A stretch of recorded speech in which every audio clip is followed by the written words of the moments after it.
Hello everyone, and welcome back to the QA Online Academy. I'm so excited to start this journey into the world of HTML with you. Before we dive into the tags and code, please make sure you've fully reviewed our previous introductory material so you're ready for the technical side of things.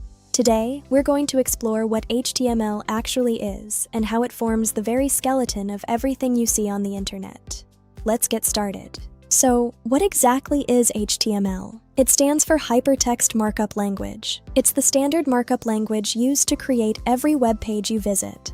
Think of HTML as the structural blueprint. It consists of a series of elements that tell your web browser exactly how to display content, from headings to paragraphs and links. Let's look at a simple HTML document. Every page starts with a doc-type declaration, followed by the HTML head and body tags, which organize all our information.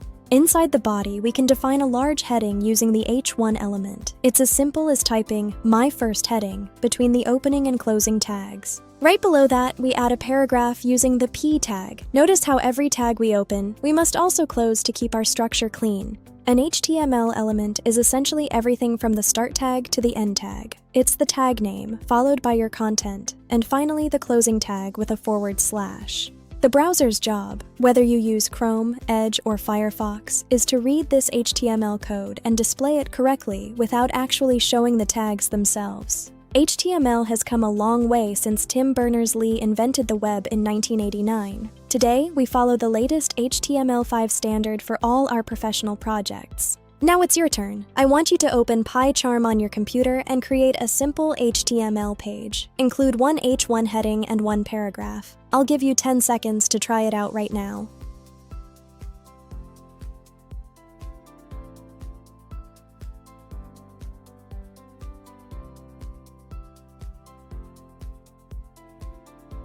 Great job!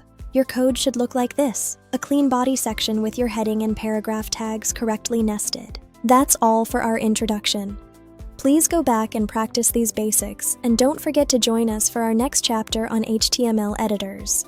If you found this helpful, subscribe to our channel, follow us on TikTok, and leave your feedback below.